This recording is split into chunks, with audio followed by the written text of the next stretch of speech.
नमस्कार साथियों, मेरा नाम है मयंक गौतम और आप सभी का स्वागत है आपके अपने हिंदी वाले गुरुजी चैनल में। आज का जो हमारा टॉपिक है वो है समास, और समास हिंदी व्याकरण का अति महत्वपूर्ण टॉपिक है। इस टॉपिक को लेकर विद्यार्थियों क्या कई अध्यापकों के मन में भी भ्रम की स्थिति बनी रहती है। अगर आप समास को अच्छी तरीके से समझना चाहते हैं या पढ़ना चाहते हैं तो मेरे वीडियो को प्रारंभ से लेकर अंत तक अवश्य देखिएगा।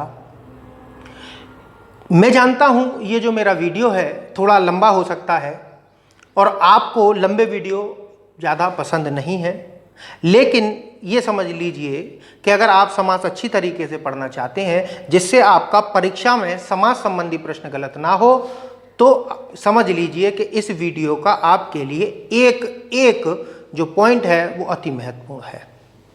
बात समझ में आ गई आपके। अब हम बात करते हैं कि हमने अभी तक क्या पढ़ा। हमने हिंदी व्याकरण अध्ययन प्रक्रिया के क्रम में वर्ण विचार पूर्ण रूप से पढ़ चुके हैं। शब्द विचार के 3 खंडों में से 2 खंडों को हम पूर्ण रूप से समाप्त कर चुके हैं, जिसमें से पहला खंड था आपका शब्द भेद, दूसरा था शब्द रूपांतर और तीसरा है आपका शब्द व्युत्पत्ति। ठीक है, शब्द भेद क्या था? जहां हमने शब्दों के प्रकारों को पढ़ा था। शब्द रूपांतर क्या था? जहां हमने शब्द में रूपांतरण करने वाले शब्दों को पढ़ा था, जैसे लिंग, वचन, कारक, काल, वाच्य आदि। अब बात करते हैं शब्द व्युत्पत्ति क्या होती है। शब्द व्युत्पत्ति की बात करी जाए तो शब्द व्युत्पत्ति को ही शब्द रचना या शब्द निर्माण भी कहा जाता है। शब्द व्युत्पत्ति समझिएगा कैसे होती है कि देखिए, जब किसी शब्द में कोई उपसर्ग, प्रत्यय या अन्य शब्द जोड़ देने से जो नवीन शब्द बनता है या नवीन शब्द बनाने की प्रक्रिया को ही शब्द व्युत्पत्ति कहते हैं।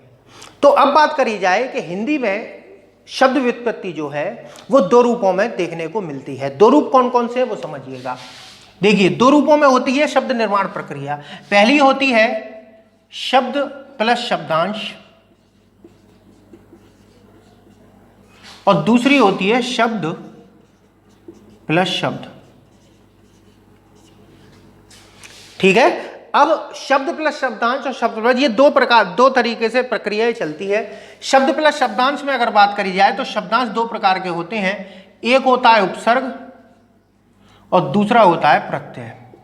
उपसर्ग मतलब शब्द में अगर उपसर्ग जोड़ दें तो एक नवीन शब्द बन जाता है। जैसे मैंने ज्ञान शब्द है, ठीक है, ज्ञान में वी और जोड़ दिया तो एक नवीन शब्द विज्ञान बनकर आया, विशेष ज्ञान बनकर आया।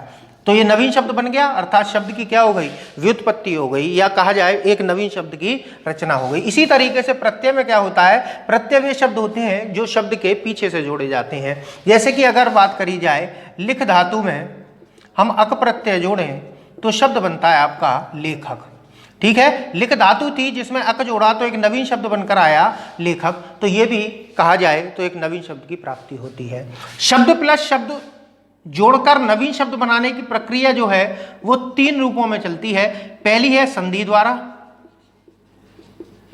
दूसरी है समास द्वारा और तीसरी है द्विरुक्ति द्वारा। ठीक है, द्विरुक्ति द्वारा। जैसे संधि द्वारा की बात करी जाए तो संधि हम पढ़ चुके हैं पहले। तो अगर बात करी जाए, जैसे मैंने लिखा गण धन ईश, ठीक है, तो आ और ई मिलकर क्या हो गए? ए हो गए, तो एक नवीन शब्द गणेश निकल के आया।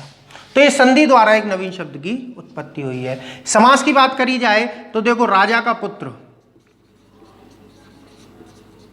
ठीक है, तो नवीन शब्द क्या बना? राजपुत्र।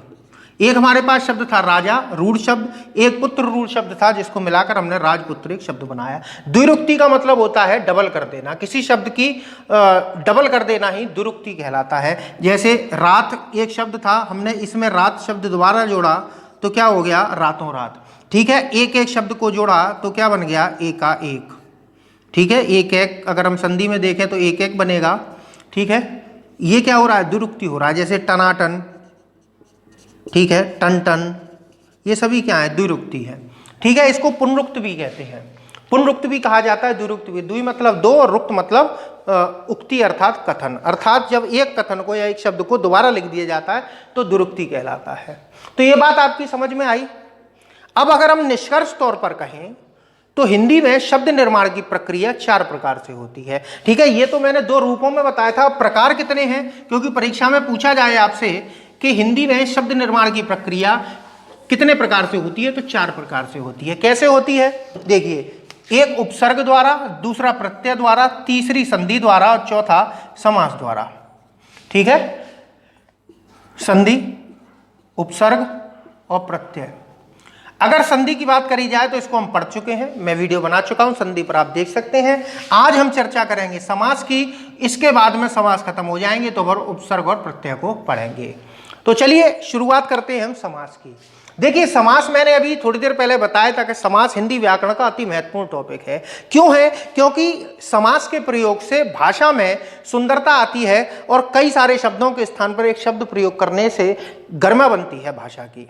ठीक है, अब अगर बात करी जाए और क्यों है महत्वपूर्ण, असल में उपसर्ग, प्रत्यय और संधि तीनों ही इस समास में समाहित हो जाते हैं। अगर आप संधि की बात करें तो अधिकतर जितनी संधियां हैं वो समास की वजह से ही होती हैं। जैसे हमने अभी गणेश संधि करी थी, तो असल में गण, केवल गण और ईश शब्द को ही संधि नहीं करी है हमने, वहां तो संधि हुई है, लेकिन असल में पूर्ण वाक्य क्या था कि गणों का देवता है जो, अर्थात गणों के ईश हैं जो, अर्थात। ठीक है, तो ये क्या था, समास। अब समास जब हम कर रहे हैं तो संधि की स्थिति आ जाएगी, तो संधि अवश्य होगी। तो इसीलिए कहा जाए तो ये समास के अंदर तीनों समाहित हो जाते हैं। उपसर्ग आप जानते ही, प्रत्यय, इन सभी को मैं आगे बताऊंगा कि किस तरीके से समास में प्रयोग होंगे। ठीक है, चलिए अब हम बात करते हैं समास की। समास शब्द की बात करी जाए तो समास शब्द जो है उसका अर्थ होता है संक्षेप। ठीक है, या कहीं पर आपको मिलेगा संक्षिप्त, यह कहीं मिलेगा संक्षेपीकरण। ठीक है, ये इसके अर्थ होते हैं। संक्षेप का अर्थ होता है छोटा कर देना। ठीक है, तो समास भी क्या करता है, छोटा करता है। अगर हम इस समास शब्द का विच्छेद करें तो एक शब्द निकल के आएगा सम और दूसरा निकल के आएगा आस। ठीक है, सम का अर्थ होता है निकट, निकट अर्थात पास। आस का अर्थ है रखना या बैठाना। ठीक है, रखना या बैठाना। किसको निकट रखना, किसको पास में बिठाना, वो समझिए। पास में बिठाना अर्थात शब्दों को, 2 या 2 से अधिक शब्दों को मिलाकर एक पास में जब बिठा दिया जाता है तो ये समास हो जाता है। बात समझ में आ रही है? अब मैं बात करता हूं समास की। पहले परिभाषा मैं आपको व्याकरणाचार्य के आधार पर देने की कोशिश करता हूं। जो कामता प्रसाद गुरुजी हैं, उन्होंने समास की परिभाषा क्या दी है वो समझिए कि 2 या 2 से अधिक परस्पर संबंध रखने वाले शब्दों के मिलने से बने जो शब्द होता है उसको समस्त पद कहते हैं, और शब्दों का इस प्रकार का योग समास कहलाता है। तो ये तो थी परिभाषा कामता प्रसाद जी के अनुसार, लेकिन हम सामान्य तौर पर अगर परिभाषा देने की बात करें तो 2 या 2 से अधिक शब्दों को मिलाकर एक नवीन शब्द बना देना ही समास कहलाता है। कैसे, वो देखिएगा। जैसे मैंने एक शब्द लिखा 4 राहों का समाहार। ठीक है, मैंने एक क्या लिख लिया, शब्दों का समूह लिख लिया। ठीक है, 4 राहों का समाहार। तो अब हमें क्या करना है, समास करना है। असल में समास क्या है, समास कोई शब्द नहीं है, समास एक प्रक्रिया होती है। देखिएगा कैसे। हम क्या करते हैं कि 2 या 2 से अधिक शब्दों को मिलाकर एक शब्द बना देने की प्रक्रिया समास कहलाती है। तो हम क्या करेंगे कि 2 शब्द हमें इसमें से लेने हैं। अब इस प्रक्रिया में हम मुख्य रूप से क्या काम करते हैं कि 2 मुख्य शब्दों को ले लेते हैं और अन्य जो शब्द होते हैं गौण शब्द, उनको हटा देते हैं। तो इसको हटा देंगे और इसको हटा देंगे और इन दोनों शब्दों से मिलकर एक नवीन शब्द बनाएंगे, चौराहा। ठीक है, इसी तरीके से एक और देख लेते हैं, राजा का पुत्र। हम क्या करते हैं समास करते समय, मुख्य रूप से क्या होता है कि 2 मुख्य पदों को लेकर अन्य गौण पदों को हटाकर जो नवीन शब्द बनाया जाता है वो समस्त पद कहलाता है। तो हम क्या करते हैं, देखो यहां पर 2 मुख्य शब्द हम कौन से ले रहे हैं, राजा और पुत्र। गौण का अर्थ अप्रधान शब्द को हटा देते हैं, तो हमने क्या हटा दिया, का को हटा दिया। तो अब हमारे पास क्या निकल के आया, राजपुत्र निकल के आया। अब हम इसको क्या कहेंगे, समस्त पद। ठीक है, समस्त पद को ही सामासिक पद भी कहा जाता है। ठीक है, समासज भी कहते हैं इसको, कई जगह देखा है मैंने, समासज। समासज का मतलब होता है समास से जन्म लेने वाले, अर्थात समास प्रक्रिया से जन्म लेने वाले जो होते हैं वो समासज पद या समासज शब्द कहलाते हैं। बात क्लियर हो गई। अब देखिए ये कितने पदों से मिलकर बना है? 2 पदों से। पहला पद क्या है? राजा, और दूसरा पद क्या है? पुत्र। तो समस्त पद का जो पहला पद होता है, ठीक है, उसको बोलते हैं हम पूर्व पद। क्या बोलते हैं? पूर्व पद। और जो बाद वाला पद होता है उसको हम बोलते हैं उत्तर पद। क्या बोलते हैं? उत्तर पद बोलते हैं। तो यहां तक मेरे हिसाब से आपको समझ में आया होगा। एक बार और समझ लेते हैं निष्कर्ष तौर पर। हम और इसकी एक लाइन में परिभाषा दें तो 2 या 2 से अधिक शब्दों का संक्षिप्त रूप, संक्षेप कर देना, छोटा कर देना, क्या कहलाता है? समास कहलाता है। और हमें समास की आवश्यकता क्यों पड़ती है? देखिएगा, अब आप क्या अपने मित्र से कहोगे कि 4 राहें मिलती हैं जहां मैं वहां खड़ा हूं, तू आ जा? अब इतनी लंबी बात तो नहीं बोलोगे। या कहा जाए कि मन को हरने वाले जो हैं मैं उनकी पूजा करता हूं, ठीक है, या श्री कृष्ण मन को हरने वाले हैं। तो अब इतनी लंबी बात कहने की जगह आप कह सकते हो कि श्री कृष्ण मनोहर हैं, या मैं चौराहे पर खड़ा हूं, ठीक है, या कहा जाए कि राजपुत्र आ गया, ये अच्छा लगेगा, या राजा का पुत्र आ गया, ये ज्यादा अच्छा लगेगा। तो देखिए जितना आप संक्षेप में अगर अपनी बात को कहेंगे उतना ही ज्यादा अच्छा रहता है। तो समास की आवश्यकता आपको इसीलिए पड़ती है, ठीक है। तो अनेक शब्दों को संक्षेप कर देना या अनेक शब्दों का एक शब्द बना देना ही क्या कहलाता है? समास कहलाता है। एक बार और इसमें समझ लीजिए कि ये समास नहीं है, ये क्या है? ये समस्त पद है। और ये जो पूरी प्रक्रिया आपने करी है, इस प्रक्रिया को समास कहते हैं। बात आपकी समझ में आई कि समास क्या है? समास एक प्रक्रिया है, ना कि कोई शब्द है। समास करने के बाद में जो हमको शब्द नवीन प्राप्त होता है वो क्या कहलाता है? समस्त पद कहलाता है या सामासिक पद कहलाता है।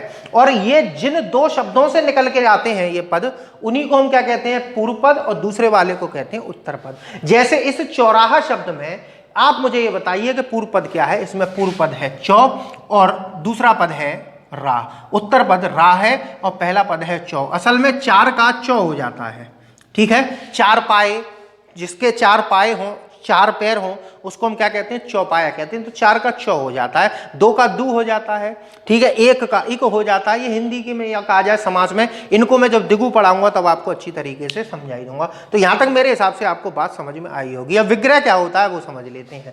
देखिए, समास को तोड़कर अलग करना, या कहा जाए समस्त पद को तोड़कर उनके मध्य का संबंध स्पष्ट करते हुए अलग अलग कर देना ही क्या कहलाता है? समास विग्रह कहलाता है। जैसे हमारे पास मान के चलो एक शब्द दिया है विद्यालय, अब हमें इसका क्या करना है? समास विग्रह करना है। तो हमें करना क्या है कि इनमें 2 पद दिए हैं। देखिए प्रत्येक जो समस्त पद होगा उसमें 2 पद तो होंगे, क्योंकि हम 2 प्रधान पदों को ले लेते हैं और अन्य शब्दों को हम हटा देते हैं जो गौण होते हैं अर्थात अप्रधान होते हैं। तो 2 तो होंगे। तो अब इन दोनों पदों को तोड़ते समय इन दोनों के मध्य के संबंध को स्पष्ट करते हुए अलग अलग करना है, ठीक है। तो विद्या का इस आलय से क्या संबंध है वो स्पष्ट करना है। तो असल में ये जो आलय है वो विद्या के लिए है, तो विद्या के लिए आलय, ये क्या हो गया? इसका समास विग्रह हो गया। तो यहां तक आपको दोनों चीज समझ में आई कि समास क्या होता है और समस्त पद क्या होता है, और पूर्व पद क्या होता है और उत्तर पद क्या होता है, ठीक है। अब हम बात करते हैं समास से संबंधित कुछ विशेष बातों के बारे में। ये आपको बातें मैं जरूर बता रहा हूं क्योंकि समास में यहीं पर आकर बहुत सारे लोग अटक जाते हैं, इसलिए इन बातों के बारे में जानना अति आवश्यक है। चलिए,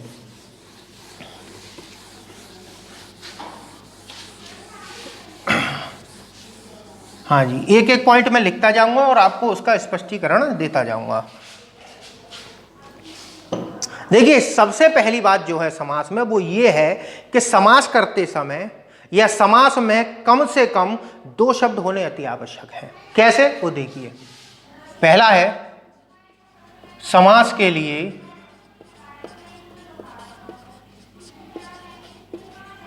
कम से कम 2 शब्द आवश्यक हैं। कहने का तात्पर्य है, मैंने अभी थोड़ी देर पहले आपको बताया था कि 2 शब्दों को लेकर अन्य शब्दों को हटाकर हम समस्त पद बनाते हैं। तो ऐसे समझ लीजिए कि अगर केवल एक शब्द है और उसके साथ में कोई और शब्द नहीं दिया है तो समास हो ही नहीं सकता। कभी भी किसी रूढ़ शब्द में समास नहीं होता है। समास के लिए कम से कम, समास करने के लिए कम से कम 2 शब्द होने आवश्यक है। अब संधि की भी अगर बात कर लें तो संधि में जरूरी नहीं है कि 2 शब्द हों। संधि तो वर्णों में होती है और जो समास है वो शब्दों में होता है। कहने का तात्पर्य यह है कि अगर मान के चलो आ और आ भी लिख दोगे तब भी संधि हो जाएगी। क्या शब्द की आवश्यकता पड़ी आपको? नहीं पड़ी। लेकिन समास के लिए 2 शब्द की आवश्यकता पड़ेगी। जैसे प्रतिदिन, प्रतिदिन, ठीक है। अव्ययीभाव समास का ये उदाहरण है प्रतिदिन।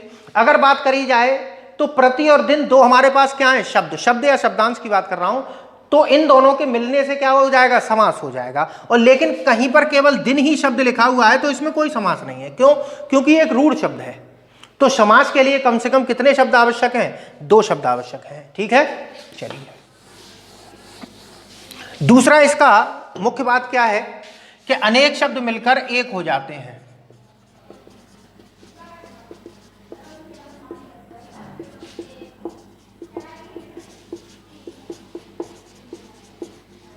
अनेक शब्द मिलकर एक कैसे हो जाते हैं? जैसे कि हम बात करें, दही में डूबा हुआ है जो बड़ा।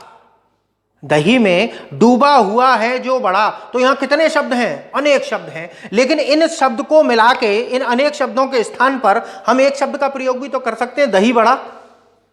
तो क्या होता है कि अनेक शब्द मिलकर एक हो जाते हैं। समास की महत्वपूर्ण बात है। तीसरी बात क्या है वो समझिए कि मिलने वाले जो शब्द होते हैं,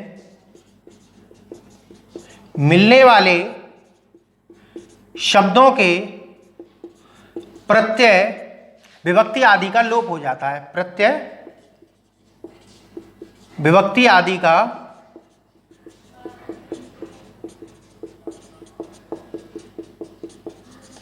लोप हो जाता है। मिलने वाले शब्दों के प्रत्यय विभक्ति आदि का लोप हो जाए। प्रत्यय का, विभक्ति का, या कहा जाए आपका अन्य शब्दों का लोप हो जाता है। जैसे कि अगर बात करी जाए, जब हम समास करते हैं, जैसे माता पिता है तो इसके बीच में और लगा है, तो इस और का भी लोप हो सकता है। ठीक है, हमने अभी करा था राजा का पुत्र। ठीक है, तो विभक्ति का लोप हो रहा है, प्रत्ययों का भी लोप हो जाता है। तो कहा जाए तो मिलने वाले शब्दों के प्रत्यय विभक्ति आदि का लोप हो जाता है। चलिए बात करते हैं आगे। अगला जो पॉइंट है वो आपका है चौथा, कि जब हम समास करते हैं तो आकार में तो कमी आती है। बहुत महत्वपूर्ण है चौथा वाला। जब हम समास करते हैं तो आकार में तो कमी आती है लेकिन अर्थ में कोई परिवर्तन नहीं होता। कैसे समझिएगा, देखिए क्या नाम है उसका, आकार में कमी आती है पर अर्थ में नहीं। कैसे कमी आती है देखिएगा। जैसे हम बात करें, मैंने अभी बात करी थी मन को हरने वाला। अब हो क्या रहा है कि आकार में तो कमी आ रही है लेकिन यहां पर अर्थ क्या निकल के आ रहा है? मन को जो हरने वाला है, यही तो निकल के आ रहा है। अब हमने क्या करा कि इस बाला को हटाया और इस को हटाया, तो अब जो हमारे पास शब्द बचा वो मन और हरण बचा। तो इससे जो शब्द बनेगा वो क्या बनेगा? मनोहर। तो आप ये देखिए कि आकार में कमी आई लेकिन यहां पर भी तो अर्थ वही आ रहा है, मनोहर। चिड़िया को मारने वाला अर्थात चिड़ी मार। तो हमने क्या कर रहे हैं? आकार में तो कमी आ रही है लेकिन अर्थ में कोई अंतर नहीं आ रहा है। इस बात को आप समझ लीजिए। पांचवा समझिए, पांचवा पॉइंट बहुत महत्वपूर्ण है। होता क्या है कि जब हम विग्रह करते हैं, जब हम समास विग्रह करते हैं तो हम जो मूल शब्द होते हैं उनका पर्यायवाची प्रयोग कर देते हैं, समानार्थी प्रयोग कर देते हैं। ऐसा नहीं करना चाहिए। तो अगला जो पॉइंट है वो आपका क्या है कि समास या कहा जाए समस्त पद विग्रह में शब्द का समानार्थी नहीं प्रयोग नहीं करना चाहिए। ठीक है, समानार्थी का प्रयोग नहीं करना चाहिए, ऐसे समझिएगा। देखिए जैसे मैंने एक उदाहरण लिखा, पीत है जो अंबर। ठीक है, पीत है जो अंबर। तो हम बात करें, हमारे पास जो समस्त पद था वो था पीतांबर। ठीक है, क्या था? पीतांबर। हमने इसका विच्छेद क्या किया, या विग्रह क्या किया, विच्छेद नहीं, विग्रह जो किया वो क्या है कि पीत है जो अंबर। तो ये सही है, ये करा जा सकता है। लेकिन अगर बात करी जाए, पीत का अर्थ होता है पीला, तो आप ये कर दें कि पीला है जो अंबर का अर्थ होता है कपड़ा, तो ये नहीं चलेगा। ठीक है, ये नहीं चलेगा।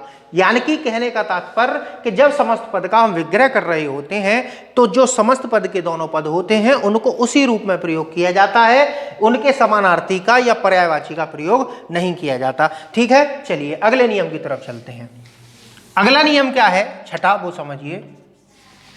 देखिए, छठा नियम है कि समास जब हम कर रहे होते हैं तो संधि की अगर स्थिति आ जाए तो संधि अवश्य होती है। तो लिख लेते हैं इसको।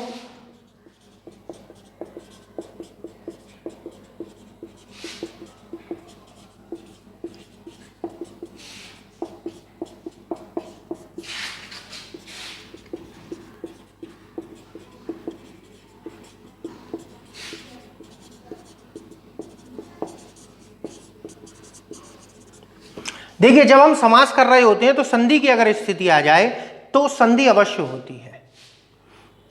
ठीक है, जैसे कि मैं अगर बात करूं, अभी हमने बात करी थी विद्यालय की, तो देखिए विद्या के लिए आलय। ठीक है, विद्या के लिए आलय। अब यहां पर ये देखिए कि यहां पर हम समास करेंगे तो क्या करेंगे, इनका लोप कर देंगे। और अब देखिए यहां आ है और यहां पर भी आ है, तो दोनों मिलकर क्या हो जाएंगे, संधि हो जाएगी और शब्द हमारा क्या बन जाएगा, विद्यालय। इसी तरीके का देखने का आपको मिलेगा, इससे पहले वाले में मैंने पीत धन अंबर, तो पीत धन अंबर दोनों को अगर जोड़ेंगे तो क्या हो जाएगा, पीतांबर हो जाएगा। तो संधि की स्थिति अगर आ जाती है तो संधि अवश्य होती है। अब यहीं पर एक चीज और समझ लीजिए कि समास केवल दो ही रूपों में होता है। समास केवल दो रूपों में होता है, एक होता है समास प्लस संधि और एक होता है केवल समास, अर्थात कहा जाए तो संयोग होता है केवल, यानी कि शब्दों का केवल संयोग होगा या फिर समास करते समय संधि होगी। तो यही दो चीजें होती हैं। प्रत्येक उदाहरण में आपको यही चीज देखने को मिलेगी। जैसे मैं अगर द्वंद्व समास पर भी दिखाऊं तो देखिए, जैसे माता पिता, ठीक है, माता और पिता। अब इसका अगर हम समास करेंगे तो क्या शब्द बनेगा, माता पिता। तो यहां पर देखेंगे आप, कोई संधि नहीं हुई। अब जब कोई संधि नहीं हुई तो यहां पर क्या कहलाएगा, संयोग कहलाया जाएगा, या फिर इसको केवल समास कहेंगे। ठीक है, ये चीज परीक्षा में नहीं पूछता कि केवल समास, केवल समास जैसी हिंदी में कोई चीज नहीं है, मैं इसको केवल समास मतलब ओनली समास कह रहा हूं। अब यहां पर देखते हैं समास और संधि, ये रहा इसका उदाहरण, विद्या और आलय। और अगर द्वंद्व में भी दूं तो देखो, भीम और अर्जुन। अब इन दोनों को अगर हम समास करेंगे तो देखो, भीम मार्जुन। तो यहां पर देखिए क्या है, संधि भी है और समास भी है। ठीक है, तो यह प्रश्न बहुत आता है कि निम्न में से किस शब्द में संधि और समास दोनों है और किस शब्द में केवल समास है, संधि नहीं है। ये इस तरीके के प्रश्न बहुत देखने को आपको मिल जाते हैं। ठीक है, और देखते हैं और कौन सा पॉइंट है आपके। देखिए, अगला जो पॉइंट है वो ये है कि हम इतनी देर से बात कर रहे थे कि जो समस्त पद होता है वो दो पदों से ही बनता है। किससे बनता है, दो पदों से बनता है।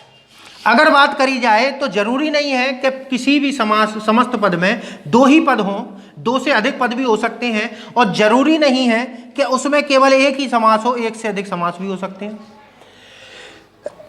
कहने का तात्पर्य यह है, सातवां पॉइंट आपका, कि एक समस्त पद में एक से अधिक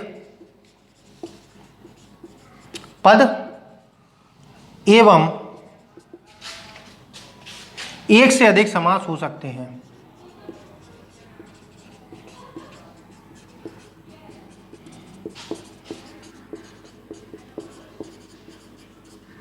एक से अधिक समास हो सकते हैं। जैसे मैं अगर बात करूं, तन, मन और धन।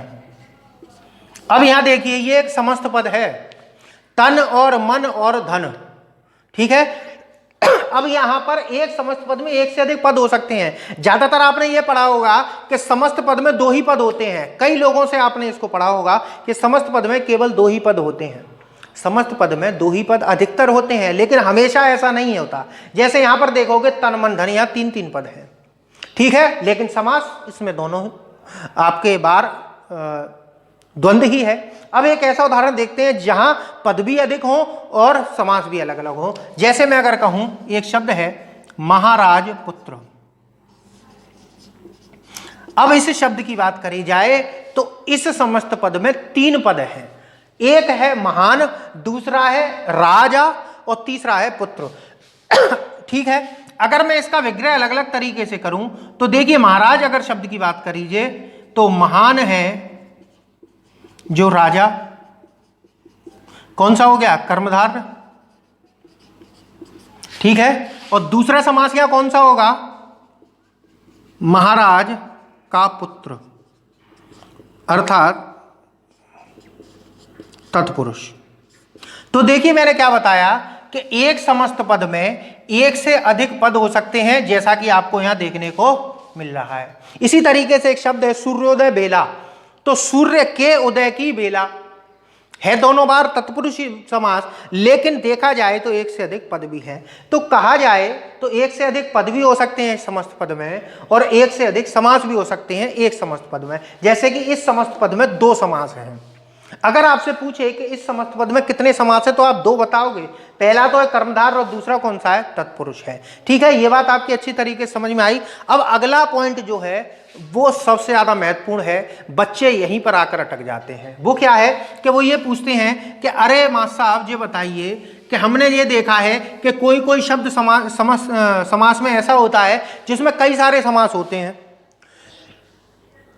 तो हम समास का ऑप्शन कौन सा लगाएं, समास का ऑप्शन कौन सा लगाएं। तो ऐसी स्थिति के लिए मैं आपको बताऊंगा। पहले इस पॉइंट को लिख लेते हैं। आठवां पॉइंट क्या है, वो क्या है देखिए। आठवां पॉइंट है कि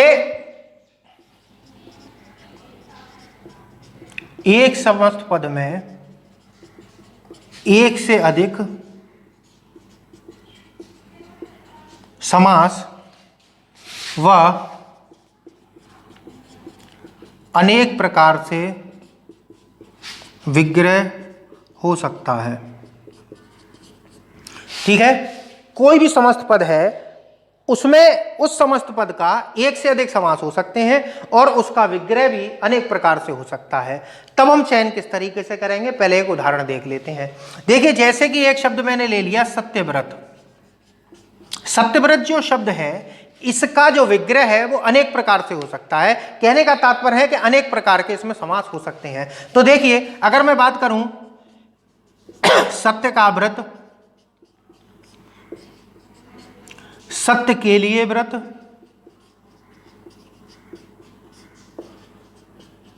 सत्य और व्रत, सत्य है जो व्रत, और आखिरी है सत्य है व्रत जिसका। अब यहां देखते हैं कौन कौन से यहां समास हो सकते हैं। देखिए, सत्यव्रत शब्द एक है, इस तरीके के और सारे शब्द भी हैं, मैं बताऊंगा, पहले इसको समझ लेते हैं। सत्यव्रत की बात करी जाए तो इसका जो है ये सत्य का व्रत है, तत्पुरुष समास है और संबंध तत्पुरुष है। ठीक है, सत्य के लिए व्रत, के लिए क्या है, संप्रदान, तो ये संप्रदान तत्पुरुष है। और आ रहा है तो यहां पर द्वंद्व समास है। सत्य है जो व्रत, कर्मधारय, और सत्य है व्रत जिसका, अर्थात तो यहां हो जाएगा आपका बहुव्रीहि। अब देखिए, मैंने जो ये पॉइंट बताया था आठवां, कि एक समस्त पद में एक से अधिक समास भी हो सकते हैं और वह अनेक प्रकार से विग्रह भी हो सकता है। तो यहां पर देखेंगे आप अनेक प्रकार से विग्रह हो रहा है। तो अब आपको यहां करना क्या है, तो देखिए, अगर इस रूप में आ रहा है तो कोई प्रश्न बचा ही नहीं। अगर विग्रह रूप में दे रहा है तो फिर विग्रह रूप जिस प्रकार से दे रहा है उसका उत्तर भी हमें उसी तरीके से दे रहा है। अब ऐसा नहीं होगा कि सत्य का व्रत आ जाए विग्रह करके सत्य का व्रत और आप लगाया हो बहुब्री या आप लगाया हो द्वंद्व, तो ऐसा नहीं होगा। अगर विग्रह रूप में आ रहा है तो ये जो मैंने इधर लिख दिए हैं 100% यही होंगे। लेकिन अगर प्रश्न आ गया केवल कि बताइए सत्यव्रत में कौन सा समास है, तब हम क्या करेंगे? तो विकल्प का जो चयन होगा वो प्राथमिकता के आधार पर होगा, और प्राथमिकता जो होती है वो अर्थ की होती है, रचना की नहीं होती। हम जो भाषा का प्रयोग करते हैं अर्थ के लिए ही तो करते हैं। हम भाई किसी भी शब्द का प्रयोग करते हैं तो अर्थ के लिए ही तो होते हैं। कि क्या खाओगे? रोटी। तो आपने रोटी क्यों बोला? अर्थ प्रदान करने के लिए ही तो बोला, कि रचना करने के लिए बोला है। तो याद रखिएगा कि जितने भी समास हैं उनमें से जो प्रमुख होता है वो होता है बहुव्रीहि। इस बहुव्रीहि को मैंने नाम दिया है पापा समास। याद रखिएगा, मेरे विद्यार्थी जानते हैं, वो तुरंत बोले होंगे कि इसका जो उत्तर है वो पापा समास होगा। वो बहुव्रीहि नहीं बोलते, इसको पापा समास बोलते हैं। क्यों बोलते हैं वो समझिएगा कि भाषा में अर्थ की प्रधानता होने की वजह से सर्वप्रथम हमें चयन बहुव्रीहि का करना होता है। कहने का तात्पर्य यह है कि अगर इस तरीके का कोई उदाहरण आता है जिसमें बहुव्रीहि समास भी हो रहा है तो विकल्प के चयन में हमको बहुव्रीहि को प्राथमिकता देनी पड़ेगी। क्यों? क्योंकि ये अर्थ प्रदान होता है और बाकी के जितने भी हैं वो संरचना या रचना प्रधान होते हैं। क्योंकि यहां पर अर्थ की प्रधानता रहती है कि शब्द मिल तो जाता है लेकिन अर्थ बदल जाता है। तो अर्थ जब बदल रहा है तो फिर क्या हो रहा है? आपका बहुव्रीहि हो रहा है। तो याद रखिएगा कि सबसे पहले वरीयता किसको दी जाती है? बहुव्रीहि को। लेकिन ऐसा नहीं है कि अगर बहुव्रीहि हो ही ना तब भी आप लगाए आओ। जैसे विद्यालय शब्द है, अब विद्यालय शब्द में आपसे समास पूछ लिया उसने और ऑप्शन में आपको बहुव्रीहि भी दिखाई दे रहा है, आप बहुव्रीहि ठोके आओ, तो बहुव्रीहि वहां नहीं होगा। बहुव्रीहि प्रत्येक में नहीं होता। जहां किसी शब्द का कोई अलग अर्थ निकल के आता है तो वहां बहुव्रीहि होता है। तो याद रखिएगा कि अगर विकल्प में एक से अधिक समास दिए हों तो आपको बहुव्रीहि को पहले वरीयता देनी है। क्यों? क्योंकि इसमें अर्थ की प्रधानता है और बाकी के जो 5 समास हैं उसमें रचना की प्रधानता है। यहां तक बात आपकी समझ में आ गई। इसी तरीके से एक प्रश्न और है, एक और है जैसे प्रधानमंत्री। अब प्रधानमंत्री की बात करी जाए तो इसका विग्रह कैसे हो सकता है? देखो, मंत्रियों में प्रधान तत्पुरुष, प्रधान है जो मंत्री, प्रधान है जो मंत्री कर्मधार, ठीक है, और मंत्रियों में प्रधान है जो, अर्थात। तो अब ये जो अर्थात आया तो कहा जाए नरेंद्र मोदी का नाम की निकल के आ रहा है तो यहाँ बहुव्रीहि भी हो सकता है। तो मैंने क्या बताया था कि पहले वरीयता किसको देनी है? बहुव्रीहि को देनी है। तो यहाँ क्या हो जाएगा? आपका बहुव्रीहि हो जाएगा। ठीक है, बात क्लियर हो गई। ये आपका पॉइंट बहुत महत्वपूर्ण था। चलिए अब अगले पॉइंट की तरफ चलते हैं। यहां तक आपके 8 पॉइंट हो गए। नमा जो पॉइंट है वो क्या है?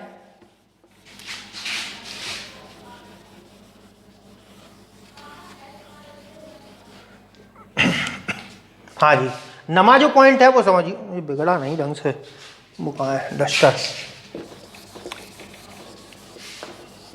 देखिए, समास जो है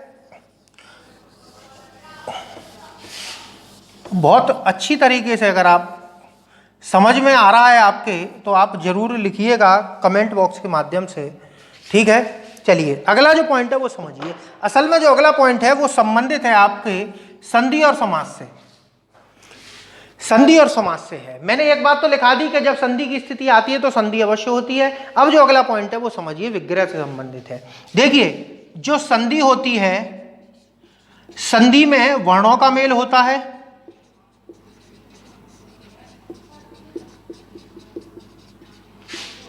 और समास में शब्दों का मेल।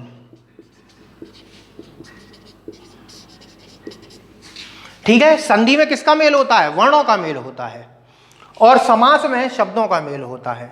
ठीक है, समास करते समय संधि हो जाती है लेकिन संधि करते समय समास नहीं होगा। क्यों? क्योंकि ये तो वर्णों का मेल है। अब विग्रह की बात कर लेते हैं इनके।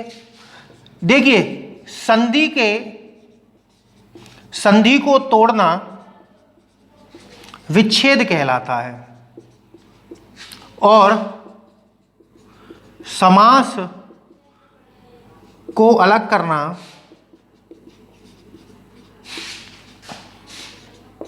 विग्रह कहलाता है।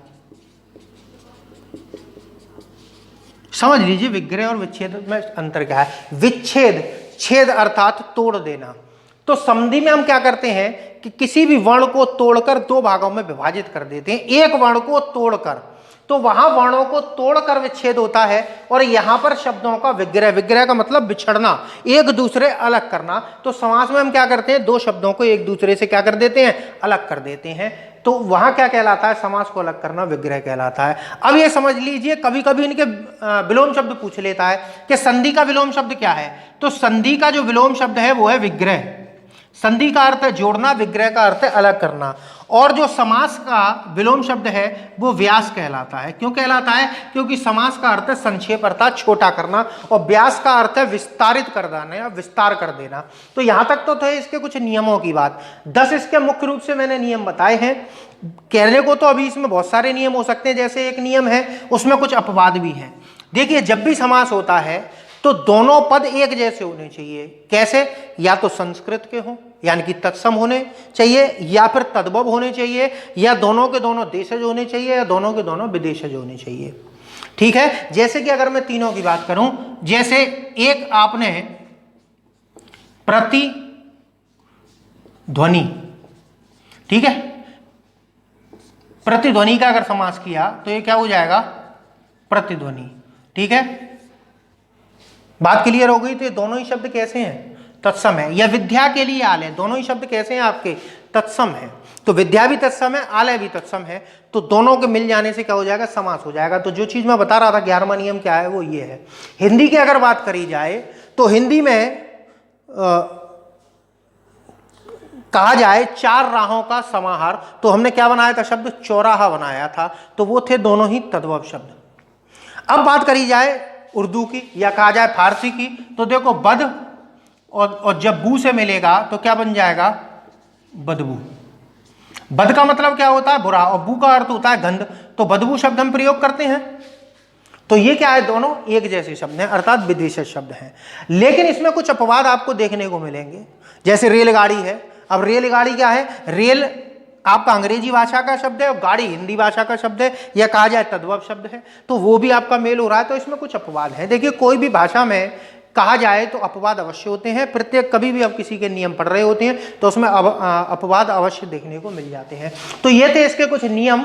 चलिए अब हम बात करते हैं समासों के प्रकारों को लेकर। ठीक है, यहां पर भी कई लोगों में मतभेद है, कई समस्याएं आती हैं। ठीक है,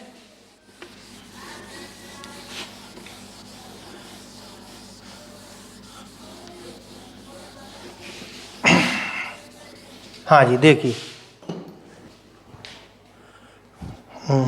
हाँ जी, समासों की अगर बात करी जाए तो अर्थ या संरचना के आधार पर समास 6 प्रकार के होते हैं। यह सामान्य तौर पर जो समास होते हैं हिंदी में,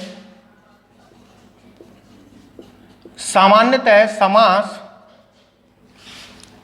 6 प्रकार के होते हैं।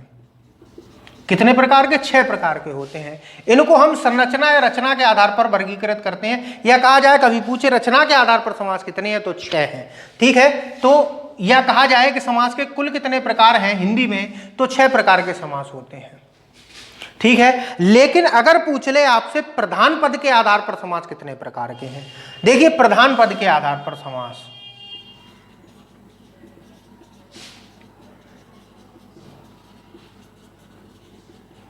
ठीक है, प्रधान पद के आधार पर जो समास हैं वो 4 प्रकार के हैं।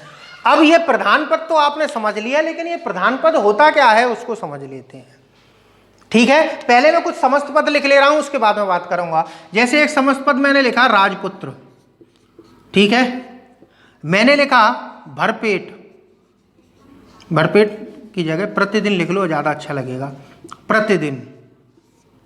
ठीक है, और लिख लेते हैं जैसे माता पिता, और लिख लो विद्यालय, और लिख लेते हैं गोपाल। चलिए इतने बहुत है। अब ये समझिए, जैसे मैंने पहला ये जो लिखा है राजपुत्र, इसमें मुझे बताइए कि इस पहले पद को क्या बोलते हैं, पूर्व पद, और इस पद को क्या बोलते हैं, उत्तर पद। तो देखेंगे आप यहां पर सभी में पूर्व पद उत्तर पद दिए हैं। देखो अगर मैं देखूं, राजा पूर्व पद, पुत्र उत्तर पद, प्रति पूर्व पद, दिन उत्तर पद, माता पूर्व पद, पिता उत्तर पद, विद्या पूर्व पद, आलय उत्तर पद, गौ पूर्व पद, पाल, उत्तर पद। तो यहां तक बात समझ में आई। अब समझते हैं प्रधान पद क्या होता है। देखिए, प्रधानता के आधार पर पद होते हैं दो प्रकार के, एक होता है प्रधान और एक होता है गौण। ठीक है, प्रधान पद और गौण पद। प्रधान पद, ये चीज अगर आप समझ गए तो समझ लीजिए समास आपके कंप्लीट हो गए, यही समाप्त हो गए। ठीक है, प्रधान पद समस्त पद का वह पद जिसके ऊपर अर्थ का मुख्य बल पड़ता है वही प्रधान पद कहलाता है। या कहा जाए समस्त पद के जिस पद पर अर्थ का मुख्य बल या मुख्य पावर पड़ती है वही क्या कहलाता है, आपका प्रधान पद कहलाता है। और समस्त पद के जिस पद पर अर्थ का मुख्य बल नहीं पड़ता उसे हम क्या कहते हैं, गौण पद कहते हैं। ठीक है, यहां तक बात समझ में आई। चलो, परिभाषा से आपको आधी बात समझ में आई होगी, आधी अभी निकल कर आएगी। अब आपके ये जो लिख रखे हैं मैंने समस्त पद, आप मुझे ये बताइए इनमें कौन सा पद प्रधान है। पहले इस पे चलते हैं। राजपुत्र में राजा प्रधान है या पुत्र प्रधान है? भाई एक प्रधान होगा, जरूरी नहीं है। ठीक है, कौन सा, आगे वाला या पीछे वाला? तो बताइए इसमें पहला पद प्रधान है या दूसरा? चलिए अगले में आ जाओ। यहां पहला प्रधान है या दूसरा? यहां पहला प्रधान है या दूसरा? यहां पर पहला प्रधान है या दूसरा? यहां पर पहला प्रधान है या दूसरा? देख लो, आप पॉज कर लो, आराम से इसको पढ़ लो और मुझे बता दो इसमें प्रधान पद कौन सा है और गौण पद कौन सा है। हाँ जी, चलिए देखें, देखते हैं। देखिए, आप मुझे ये बताइए अर्थ का मुख्य बल होता क्या है? अर्थ का मुख्य बल ये है कि हमने ये समस्त पद क्यों बनाया, अर्थ प्रदान करने के लिए तो बनाया है। इसको हम किसी शब्द में प्रयोग करेंगे, वो किसी वाक्य में प्रयोग करेंगे और ये अर्थ प्रदान करेगा।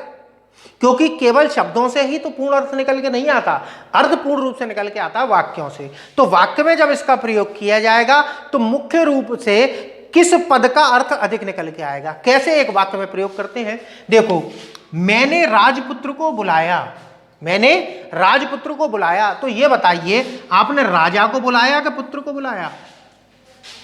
राजपुत्र खाना खा रहा था तो पुत्र खाना खा रहा था कि राजा खा रहा था? पुत्र खा रहा था ना। तो इसमें प्रधानता किसकी हो गई? पुत्र शब्द की। किसकी प्रधानता हो गई? पुत्र शब्द की। तो यहां पर कौन सा पद प्रधान हो गया? द्वितीय पद। ठीक है, अब यहां आ जाते हैं। प्रतिदिन, इसका वाक्य में प्रयोग करिए। मैं प्रतिदिन रात में पढ़ता हूं, मैं प्रतिदिन रात में पढ़ता हूं। अब यहां यह बताइए कि प्रति का अर्थ निकल के आ रहा है कि दिन का अर्थ पहले निकल के आ रहा है? देखिए, मैं प्रतिदिन पढ़ता हूं तो क्या यहां दिन का अर्थ भी निकल के आ रहा है? अब प्रतिदिन रात में पढ़ रहा है तो रात में कौन सा दिन होगा? तो यहां पर इस दिन का मुख्य अर्थ नहीं आ रहा है, यहां आ रहा है प्रति का, अर्थात रोज। तो यहां पर कौन सा पद प्रधान हो गया? पूर्व पद प्रधान हो गया। अब यहां आ जाते हैं, मैंने माता पिता की सेवा की। अब यहां पर बताइए आपने माता की सेवा करी या पिता की सेवा करी? दोनों की करी ना। और जब दोनों की करी तो दोनों पद प्रधान हो गए। तो यहां क्या लिख देंगे? दोनों पद प्रधान। बात क्लियर हो रही है? अब बात करते हैं विद्यालय। मैं विद्यालय गया। अब आप विद्या में गए कि आलय में गए? भाई आलय में गए। वो आलय की विशेषता क्या थी कि वो विद्या का था। तो आप आलय में जा सकते हो, विद्या में नहीं जा सकते। तो यहां पर कौन सा पद प्रधान हो जाएगा? द्वितीय पद प्रधान। ठीक है, और यहां गोपाल पे बात करते हैं। अब ये बताइए, गौ अर्थात मैंने गोपाल की पूजा की। गौ मतलब गाय, पाल मतलब पालने वाला। आपने गाय की पूजा करी कि पालने वाले की पूजा करी? अब गाय को पालने वाले तो निरे सारे गोपाल घूम रहे हैं, तो क्या गोपाल की पूजा कर रहे हो आप? नहीं कर रहे। समझिएगा, ना ही यहां पर इसका अर्थ आ रहा है, ना ही इसका अर्थ लिया जा रहा है, एक तीसरा अर्थ लिया जा रहा है, अर्थात श्री कृष्ण। मैं श्री कृष्ण की पूजा करता हूं। या कहा जाए, एक जलज शब्द ले लेते हैं, ऐसे समझिएगा, जलज। जल मतलब जन, जल अर्थात पानी, जा मतलब जन्म लेने वाला, अर्थात पानी में जन्म लेने वाला। तो मैंने भगवान के चरणों में जलज चढ़ाया। अब पानी में जन्म लेने वाली तो मछली भी होती है, पानी में जन्म लेने वाले केकड़े भी होते हैं, पानी में तो बहुत सारी चीजें होती हैं। लेकिन क्या आप जल में प्रत्येक चीज जो जन्म लेती है उसको चढ़ा सकते हो? नहीं चढ़ा सकते। तो यहां पर ना इसकी प्रधानता है ना ही इसकी प्रधानता है, एक अलग ही शब्द की प्रधानता है। ठीक है, तो यहां क्या लिख देंगे? अन्य पद प्रधान। बात समझ में आ गया? प्रधान पद, ये गारंटी ले रहा हूं, इतने डिटेल में आपको कहीं नहीं मिला होगा प्रधान पद पहचानना। अब हम बात कर लेते हैं कि समासों के प्रकार। ठीक है, देखो जो प्रचलित हैं 6 प्रकार वो कौन कौन से हैं वो मैं अलग लिखूंगा। देखिए जो 6 प्रकार हैं आपके, पहला है अव्ययी भाव, ठीक है, दूसरा है तत्पुरुष, तीसरा है द्वंद्व, चौथा है कर्मधारय, पांचवा है द्विगु और छठा है बहुव्रीहि। ये 6 समास आपके सामान्यतः हैं। अब हम बात कर लेते हैं प्रधान पद के आधार पर समास।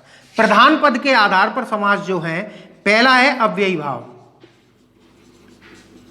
ठीक है, जिसमें पूर्व पद प्रधान होता है, ठीक है। दूसरा जो है वो है तत्पुरुष। तत्पुरुष समास में उत्तर पद प्रधान होता है। अब प्रधानता के आधार पर आप आराम से देख सकते हो कि ये जो मैंने गोपाल शब्द लिखा, वो जो मैंने विद्यालय शब्द लिखाया था उसमें प्रधान कौन सा हो रहा था, आलय हो रहा था, तो कौन सा हो जाएगा, तत्पुरुष हो जाएगा। तत्पुरुष के कुछ भेद होते हैं, जैसे पहला है कर्मधारय और दूसरा है द्विगु, ठीक है। ये इसके क्या है, भेद है। क्यों? क्योंकि इनमें भी उत्तर पद की प्रधानता होती है। तत्पुरुष को कहा जाता है लुप्त कारक समास, जिसमें कारक विभक्ति का लोप होता है, वो क्या कहलाते हैं, तत्पुरुष कहलाते हैं। और कर्मधारय को कहा जाता है, कहा जाए तो समानाधिकरण तत्पुरुष, और इसको व्यधिकरण तत्पुरुष। चलिए बात करते हैं, इसके कुछ उपभेद भी हैं। उपभेद जैसे अलुक है,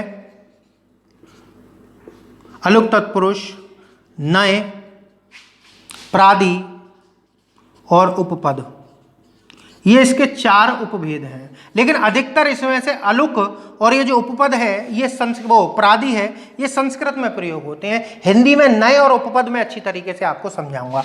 तीसरा जो है वो है आपका द्वंद्व समास। इसमें दोनों पद प्रधान होते हैं, ठीक है, दोनों पद प्रधान होते हैं। और चौथा है बहुव्रीहि। बहुव्रीहि में क्या होता है, अन्य पद प्रधान। अन्य पद का मतलब समस्त पद से अन्य पद की प्रधानता हो, ठीक है। जैसे मैंने माता पिता कहा था तो द्वंद्व समास था, जब तक मैं विद्यालय की बात कर रहा था तो तत्पुरुष था, प्रतिदिन की बात करी जाए तो पूर्व पद की प्रधानता थी तो अव्ययी भाव समास था, गोपाल की बात करी जाए तो बहुव्रीहि समास था। तो ये तो थे समास के प्रकार। समासों के प्रकारों के लिए मैं अलग अलग वीडियो बनाऊंगा, अव्ययी का अलग, तत्पुरुष का अलग, कर्मधार, द्विगु, द्वंद्व और बहुव्रीहि, सबके लिए मैं अलग अलग वीडियो आपके लिए लेकर आऊंगा। समास बहुत अच्छी तरीके से समझाने की कोशिश करूंगा। अगर मेरे इस वीडियो में आपको किसी भी तरीके की कोई कमी दिखाई दे रही है तो आप मुझे ज़रूर बताइए, और अगर मेरा वीडियो आपको अच्छा लगा है तो अपने मित्रों तक मेरे वीडियो को ज़रूर पहुँचाइए। मिलता हूँ मैं आपसे जल्दी ही अगले वीडियो में, तब तक आपसे इजाज़त चाहता हूँ। नमस्कार।